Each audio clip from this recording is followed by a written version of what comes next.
Olá, bom dia. Está no ar o Jornal Terra Viva, primeira edição. Veja agora o que é notícia no agronegócio, no Brasil e no mundo.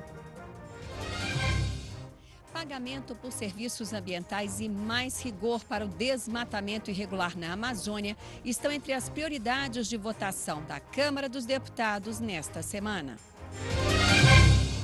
Governo brasileiro aceita ajuda de 10 milhões de libras do Reino Unido, o equivalente a 51 milhões de reais para o combate às queimadas na Amazônia. Em reunião com governadores dos estados da Amazônia Legal, o presidente Jair Bolsonaro critica excesso de demarcações de terras indígenas. Representantes estaduais defendem que o governo aceite a ajuda financeira dos países do G7 para combater as queimadas. Salão Internacional da Avicultura e Suinocultura, maior feira de proteína animal, espera crescimento de 20% em negócios este ano. O produtor familiar da Expo Inter recebe selo de identificação do Ministério da Agricultura. E ainda, a Comissão de Constituição e Justiça e de Cidadania da Câmara dos Deputados aprova a proposta que regulamenta atividades agropecuárias e florestais em terras indígenas. Essas e outras notícias você acompanha agora no Jornal Terra Viva.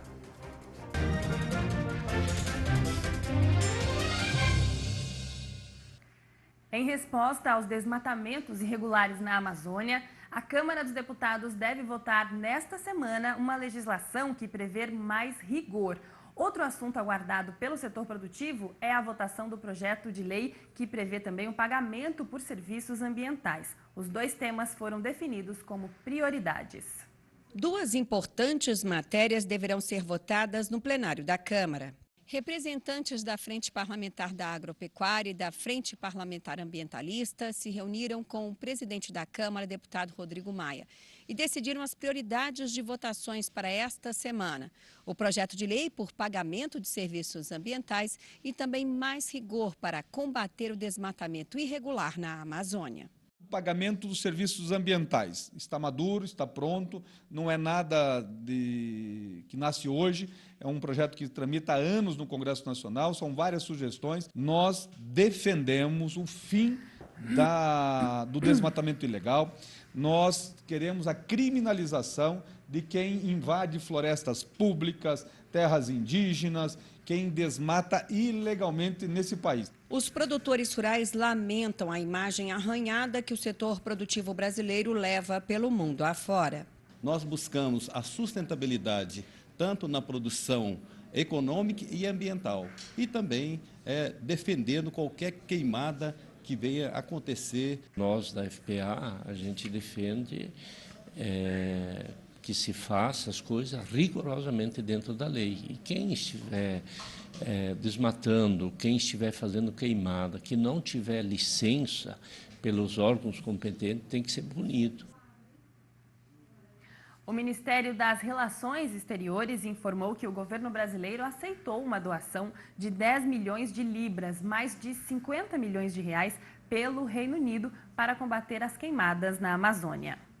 Segundo o Ministério, a oferta foi feita por um representante do primeiro-ministro britânico Boris Johnson durante uma conversa por telefone com o ministro Ernesto Araújo. De acordo com o Itamaraty, na ligação, o chanceler brasileiro informou que aceitaria a doação, mas para ser concluída, ela terá que atender às orientações do governo brasileiro. O porta-voz do presidente Jair Bolsonaro já afirmou que o governo pode aceitar doações de países e organismos internacionais para combater as queimadas, desde que fique responsável por gerir os recursos. Durante encontro com os governadores dos 9 estados que compõem a Amazônia Legal, o presidente Jair Bolsonaro fez críticas ao excesso de demarcações de terras indígenas na região. O presidente ouviu dos representantes estaduais que o Brasil deveria aceitar a ajuda financeira oferecida pelos países do G7 para combater as queimadas.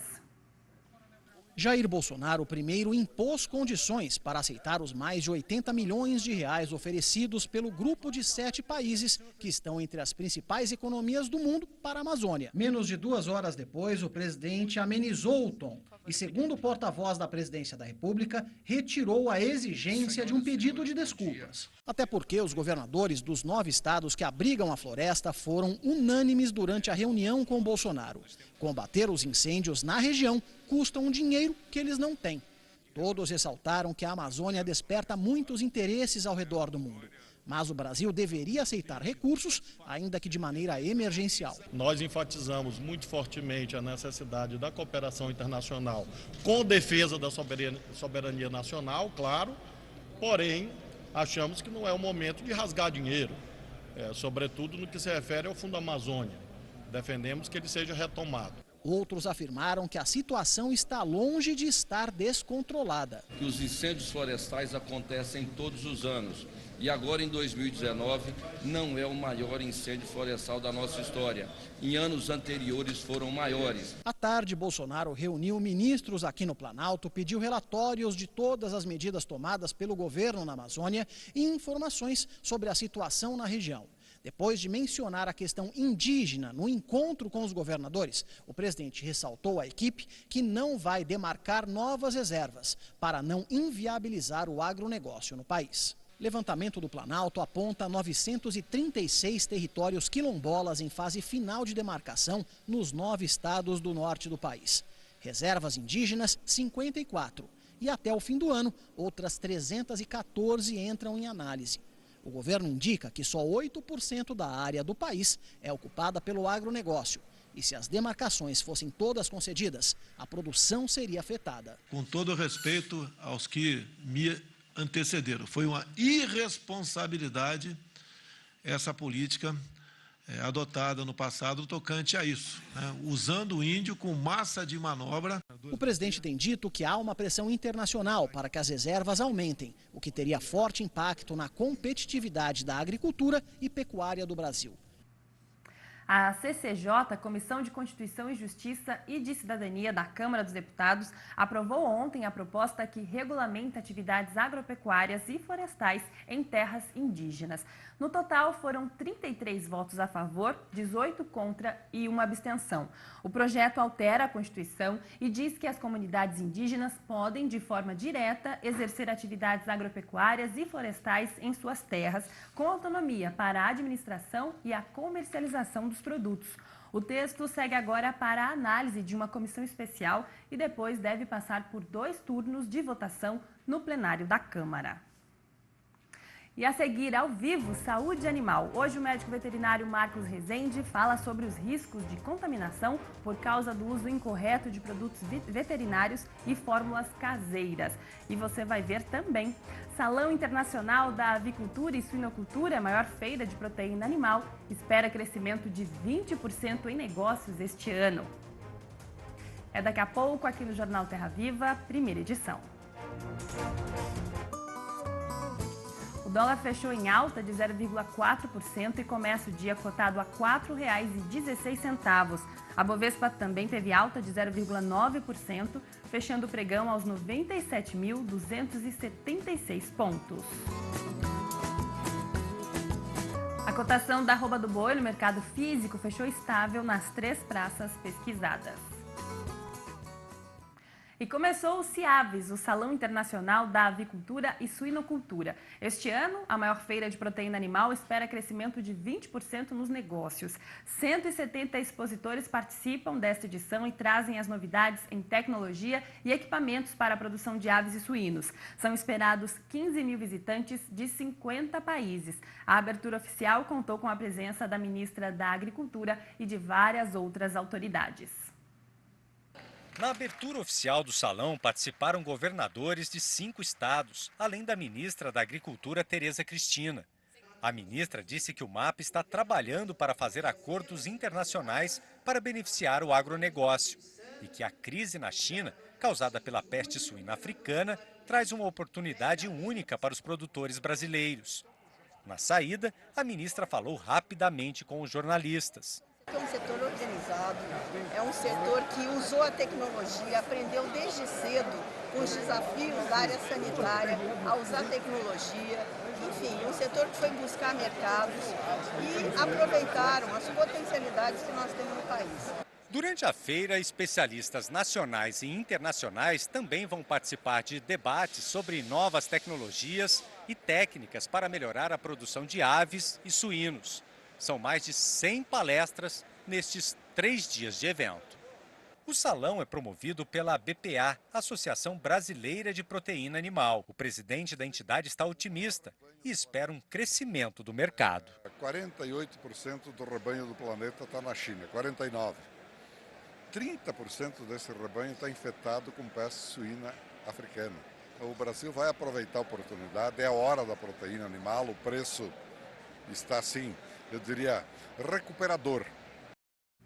Quarta-feira é dia de falar sobre saúde animal.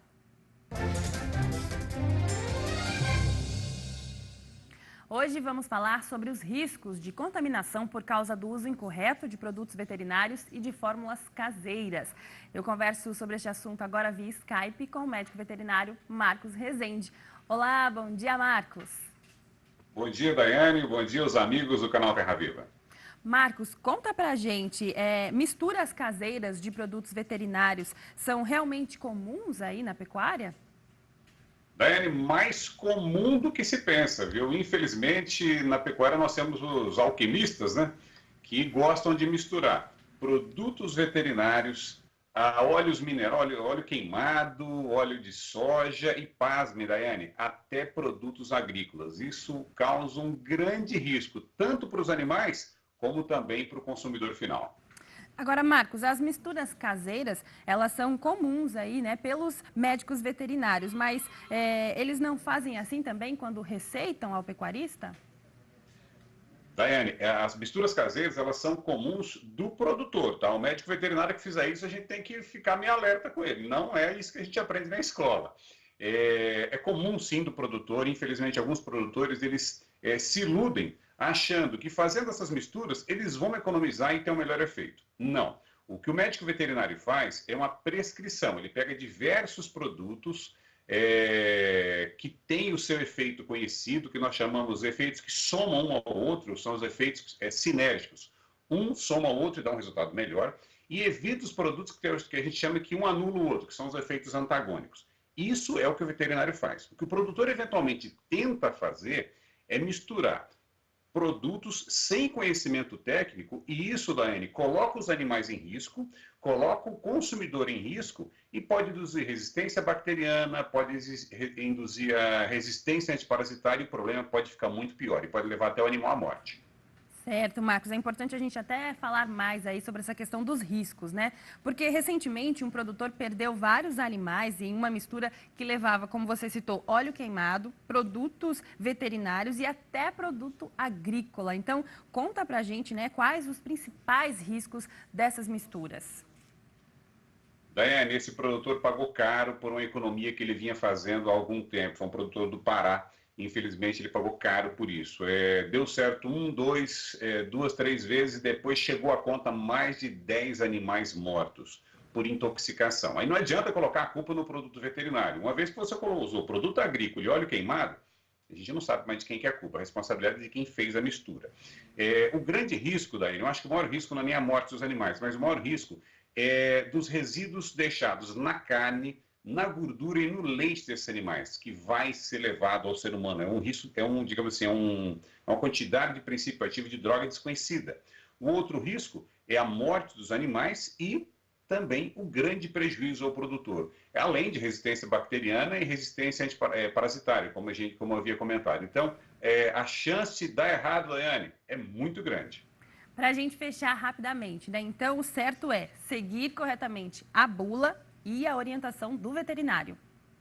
Perfeito, perfeito, perfeito. A bula foi feita para a gente seguir a recomendação dela na dose, na indicação, conforme está descrito. Tem muita pesquisa e muito investimento ali, Daiane. Então, vale a pena a gente seguir. E o médico veterinário é o profissional habilitado a fazer as alterações, caso ele julgue necessário, e que deve ser seguidas as orientações. Tá certo, Marcos. Obrigada pela sua participação, pelas informações e até a próxima. Até a próxima, Daiane. Tchau, tchau. Bom, vamos falar agora da previsão do tempo, né? O clima segue firme aí em quase todo o país, chuva somente na região norte. Vamos acompanhar. quarta-feira de tempo firme sobre a maior parte do Brasil. Em todas essas áreas mais claras do mapa, a quarta-feira será de sol, entre pouca variação de nebulosidade, ainda sob a influência daquela massa de ar mais seco que acaba inibindo a formação das instabilidades. Agora atenção, tem duas áreas onde pode chover durante esta quarta-feira. Boa parte da região norte do Brasil deve receber pancadas de chuva devido às instabilidades tropicais. E chove também desde o norte do Rio de Janeiro até o litoral da Paraíba, por conta dos ventos úmidos que sopram do mar contra a costa. Mas em ambas as áreas, a expectativa é de chuva rápida, intercalada com períodos de sol e calor. Com relação às temperaturas, calor mais intenso em áreas da metade norte, também no centro-oeste. Em todas essas áreas mais escuras do mapa, a temperatura máxima pode passar facilmente até dos 35 graus. No sul e no sudeste, a temperatura também sobe. A máxima chega aos 24 graus em Vitória no período da tarde. Com relação às queimadas, grande parte do Brasil ainda segue sim com um alerta por conta desse tempo mais seco e das temperaturas elevadas. No decorrer desses próximos dias, pouca coisa deve mudar porque o tempo mais seco ainda não dá trégua na maior parte do Brasil.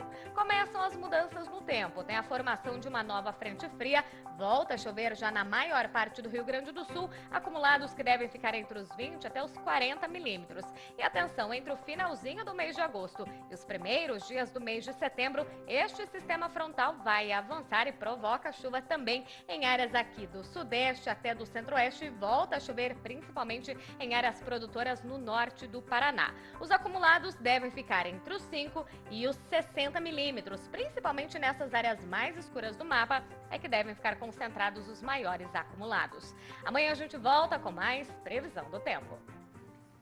E a seguir, reforma da Previdência caminha no Senado. Mudanças no texto devem ampliar a economia prevista em 10 anos de 930 bilhões para 1 trilhão 350 bilhões de reais. E ainda, a agricultura familiar é destaque na Expo Inter. No evento, os produtores podem emitir direto com funcionários do Ministério da Agricultura o selo nacional de identificação. Os detalhes daqui a pouco aqui no Jornal Terra Viva, primeira edição. A cotação do milho negociada na Bolsa de Chicago fechou em queda de 0,5% a 3 dólares e 66 centes. Na Bolsa de Valores B3, a cotação fechou estável. A cotação da soja negociada na Bolsa de Chicago fechou em queda de 0,9% a 8 dólares e 59 centes o bushel. Reforma da Previdência. O senador Tasso Gereissati, relator da reforma no Senado, entregou seu parecer sobre a proposta. As mudanças devem ampliar a economia prevista em 10 anos de 930 bilhões para 1 trilhão 350 bilhões de reais. Entre as medidas apresentadas para aumentar a arrecadação está o fim da isenção sobre exportações do agronegócio. Em acordo com os partidos, o relator retirou alguns pontos da proposta aprovada pelos deputados em julho. Entre as mudanças, amplia o acesso ao benefício de prestação continuada de um salário mínimo pago a deficientes e idosos de baixa renda a partir dos 65 anos. O critério de renda familiar até 1/4 do salário mínimo foi retirado da reforma. Outras mudanças que reduzem o impacto fiscal são sugeridas numa proposta paralela. O relator quer garantir que nenhum pensionista receba menos que um salário mínimo. Para compensar as perdas calculadas em 57 bilhões de reais, foram propostas medidas para aumentar a arrecadação.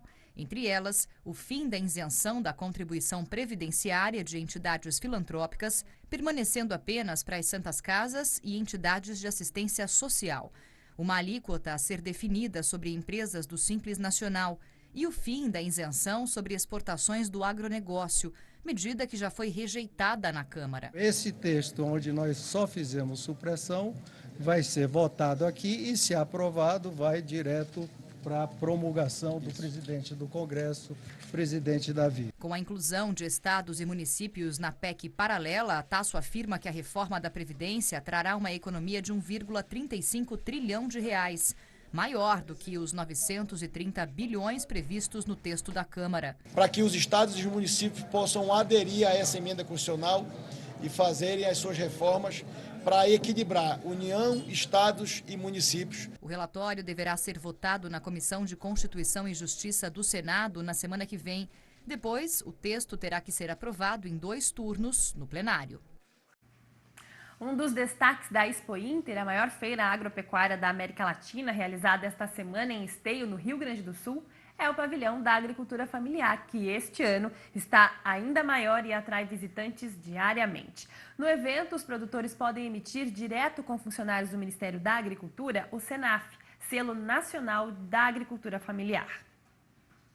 O pavilhão da agricultura familiar dentro da Expo Inter tem ficado lotado todos os dias. Muito bom o evento esse ano, começou com uma expectativa enorme e está crescendo dia após dia. Gabriel é professor numa escola agrária no Uruguai e há vários anos traz os alunos para conhecer a agricultura familiar do Rio Grande do Sul. É espetacular, todos os anos sou apaixonado por isso. O Ministério da Agricultura montou um espaço aqui dentro do pavilhão para emitir o selo que identifica o produtor familiar. Os funcionários do MAPA têm percorrido os estandes para explicar aos expositores a importância de ter o SENAF. Marco, agricultor em Camaquã, no sul do estado, já conseguiu o selo. O nosso produto fica certificado com a marca, né? E os consumidores veem um produto, né, certificado e fica com garantia, né? E existe a expectativa que, com a visita da ministra da Agricultura, Tereza Cristina, na Expo Inter, programada para a próxima quinta-feira, o governo do Rio Grande do Sul anuncie que os produtores também poderão ter o selo Arte. No entanto, esse selo ele criou um regramento que qualifica esses produtores a ter uma concessão de selo e que permite, importante esse fato, a comercialização desse produto por todo o território nacional. O Jornal Terra Viva, a primeira edição, termina aqui. Você pode rever o conteúdo no nosso site, no aplicativo do canal, disponível no Google Play e ainda pelas nossas redes sociais. Acesse @canal Terra Viva no Instagram e no Facebook. Fique agora com o Bem da Terra e às 11h30 o Dia Rural traz ao vivo os detalhes do CIAVES e da Expo Inter. Um ótimo dia para você e até amanhã.